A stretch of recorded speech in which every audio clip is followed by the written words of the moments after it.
Antecedentes históricos. El ser humano desde sus inicios ha tenido la necesidad de recordar sucesos y aconteceres de los entornos, los individuos y las sociedades. En otras palabras, de recabar y preservar el conocimiento individual y colectivo de las cosas. En un principio, la historia oral era el único medio para lograr este fin, pero poco a poco se desarrollaron métodos de mnemotecnia que representaban información para ser leída o decodificada por especialistas del grupo social. Este proceso llevó con el paso del tiempo al desarrollo de la escritura. La escritura sirvió a todas las sociedades para registrar y comunicar los datos relevantes, sin importar el origen o índole de estos. Y al igual que con sistemas anteriores, el hombre tuvo la necesidad de recopilar estos escritos para poder acceder a ellos y su información cuando le fuera necesario. Los primeros lugares donde se reunieron los registros del conocimiento para ser consultados por quien se interesara en ellos fueron las bibliotecas. Como veremos, es en ellas donde nacen los procesos de catalogación. La biblioteca más renombrada de la antigüedad fue la Biblioteca de Alejandría, la cual existía desde fechas anteriores al año 48 a.C., y su fin debe situarse entre el siglo III y el IV. Dentro de ella se encontraban miles de pergaminos con diferentes temas, por lo que debió existir una forma de organizar este material. Por lo que sabemos, alrededor del año 200 a.C., Calímaco, un reconocido poeta y director de la Biblioteca de Alejandría, compiló un catálogo de sus tenencias que llamó pinaques, es decir, tablas o listas. Supuestamente, este catálogo se extiende a 120 rollos de papiro y por sus características representa un estudio sistemático de la literatura griega hasta su época. Los métodos bibliográficos de Calímaco no estarían fuera de lugar en una biblioteca moderna. Un análisis de los pinaques muestra que Calímaco, primero, dividió y organizó a los autores alfabéticamente y por clases. Dentro de estas clases, cuando fue necesario, subdividió. Segundo, cuando le fue posible, añadió al nombre de cada autor los datos biográficos.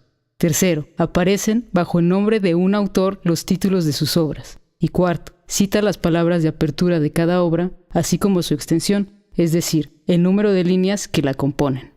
Sabemos que el material se sistematizaba bajo ciertos métodos específicos. Dentro de estos procesos incluía el de identificar cada material.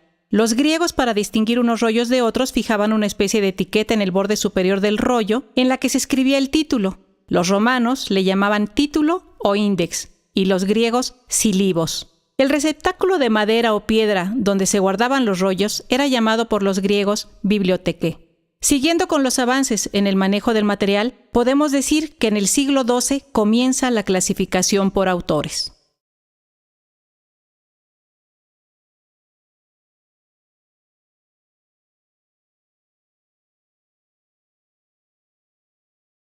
Otro acontecimiento importante se da en la Edad Media, en el círculo de los franciscanos, donde se crea el primer catálogo general.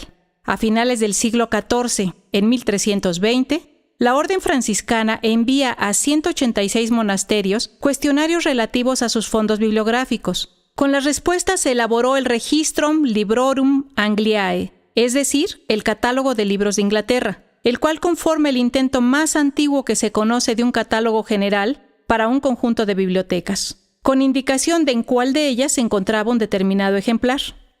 El desarrollo de los catálogos a partir de entonces es fácil de definir. Empezamos con el catálogo en forma de libro, como lo debía ser el recientemente mencionado Registrum Librorum Angliae. En estos catálogos, las fichas pueden ser impresas o manuscritas en hojas encuadernadas, por lo que conforman un libro dentro de uno o varios volúmenes. Los datos que el catálogo contenía se asemejaría a lo que hoy conocemos como la bibliografía de los libros actuales, donde existe un listado ordenado alfabéticamente con los datos del título y el autor de cada libro. Es importante subrayar que hasta antes del año 1441, todas las bibliotecas habían sido de carácter privado, ya que pertenecían a los gobernantes o reyes, dependiendo de la época y lugar. Es en 1441 cuando se crea la primera biblioteca pública por encargo de una familia de la recién creada burguesía, los Médicis, quienes mandan hacer la Biblioteca Marciana, llamada así por estar ubicada en el convento dominico de San Marcos en Venecia.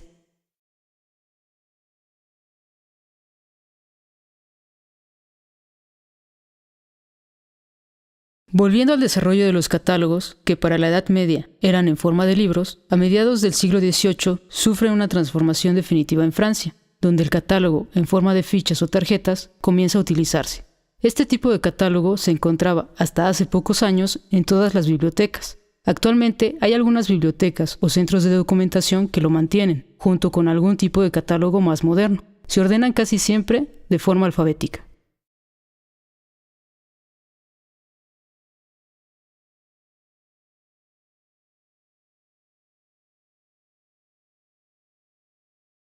El siguiente paso en el desarrollo de los catálogos es el llamado catálogo en COM, el cual nace en el siglo XX. Con su surgimiento se produce una revolución radical en la presentación de los catálogos, gracias a la automatización y a la aplicación de las técnicas fotográficas.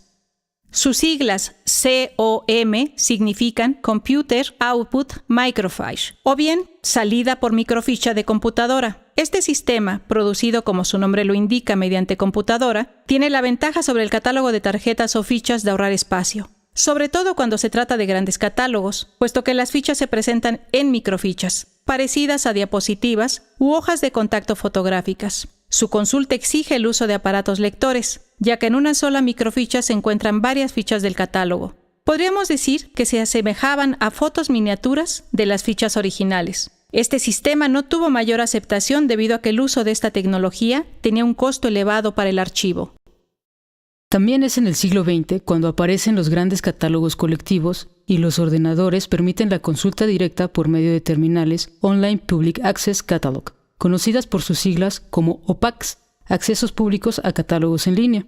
Son sistemas diseñados en tal forma que utilizan las terminales en línea, no solamente para ingresar y buscar datos, sino como una forma de consulta regular y constante del catálogo. Este tipo de catálogo es cada vez más popular, ya que los costos de su implementación han disminuido gracias a la programación de código abierto y la mayor accesibilidad económica de equipos de cómputo. Con este tipo de catálogo se elimina el uso de los anteriores.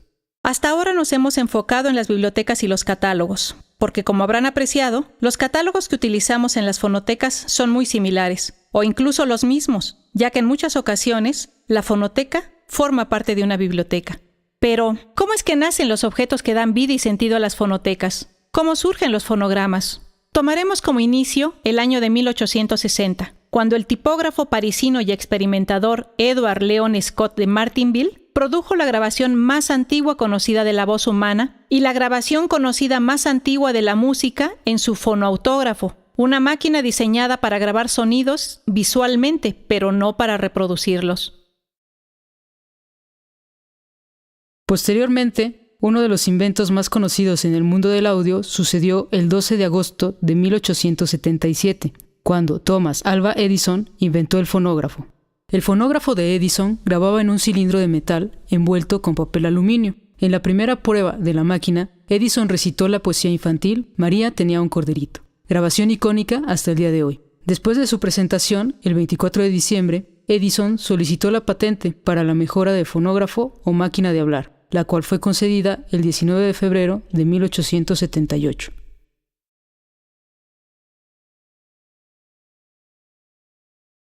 Posteriormente, en 1887, Emil Berliner inventó el gramófono, el cual registraba el sonido sobre un disco plano. El disco plano finalmente sustituyó a los sistemas anteriores, incluido el cilindro de cera de Edison, como un dispositivo de grabación y reproducción.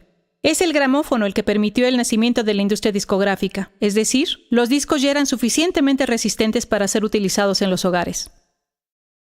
Cuando los avances tecnológicos permiten que los fonogramas, bajo ciertas condiciones, tengan mayor resistencia y sea posible hacerse de una colección o cúmulo de ellos, nace el primer archivo audiovisual del mundo en Austria, en el año 1899, apenas 30 años después de la primera grabación de audio, que debemos recordar no era posible reproducir, y 22 años después del invento de Edison. Como tales, las fonotecas tienen una historia relativamente reciente. Pueden señalarse algunos antecedentes de mediados del siglo XIX, pero con certeza aparecen a finales de este periodo y comienzos del XX. La mayoría surgen dado el interés por las músicas exóticas y por coleccionar los singulares instrumentos musicales ligados a ellas. Pero también se produjo durante la segunda mitad del siglo XIX una importante corriente folclórico-romántica que favorecía las recopilaciones de música, fundamentalmente cantos, transmitidos por los campesinos europeos. Como se puede ver, surgen desde sus inicios con diversas finalidades de recopilación. En el año 1900 en París, el inventor danés Valdemar Poulsen grabó la voz del emperador Francisco José de Austria, utilizando su grabador de alambre magnético, el telegrafón. Estos 10 segundos de registro son la más antigua grabación de audio magnética. La era de la grabación eléctrica comenzó en 1931 con los retratos de voz de Anton Wildgans. La producción de tales grabaciones requería a un técnico capacitado. Por otra parte, los instrumentos eran pesados y dependían de la fuente de alimentación eléctrica. Como era muy complicado y costoso hacer grabaciones al aire libre con estos instrumentos, se hicieron muy pocas grabaciones de campo durante este periodo. En 1932, Fleumer había desarrollado el proceso para poner rayas de bronce en los papeles de cigarrillo y había razonado que él podría cubrir de forma semejante cinta de papel, para utilizarla como alternativa en la grabación magnética en lugar del alambre. Logra desarrollar su idea e inventa la primera cinta para grabar sonido utilizando un papel muy fino que cubrió con polvo de óxido de hierro, usando laca como pegamento. El magnetofón K1 fue la primera grabadora práctica de cinta magnética de carrete a carrete, usando la cinta inventada por Fritz Fleumer. Se demostró por primera vez en la IFA de Berlín, también conocida como la Exposición de Radio de Berlín o como la Berlin Radio Show, en 1935. Pero es hasta 1951 que la cinta magnética se introduce en los archivos. Las primeras grabaciones digitales se hicieron en 1985 y desde 1990, con el surgimiento del DAT, se prefieren, ya que los equipos de grabación son mucho más portátiles cada día. Mientras la capacidad de almacenamiento ha aumentado, el peso y volumen de los equipos ha disminuido considerablemente. Esto tiene como resultado mayor volumen de material fonográfico guardado en menor espacio físico. Conclusiones. El desarrollo de las fonotecas está vinculado a diferentes aspectos tecnológicos y de sistematización de la información. Es por ello que para el trabajo de catalogación debemos tener en cuenta esta evolución, pues gracias a ella las herramientas que utilizamos cotidianamente nos son útiles al día de hoy.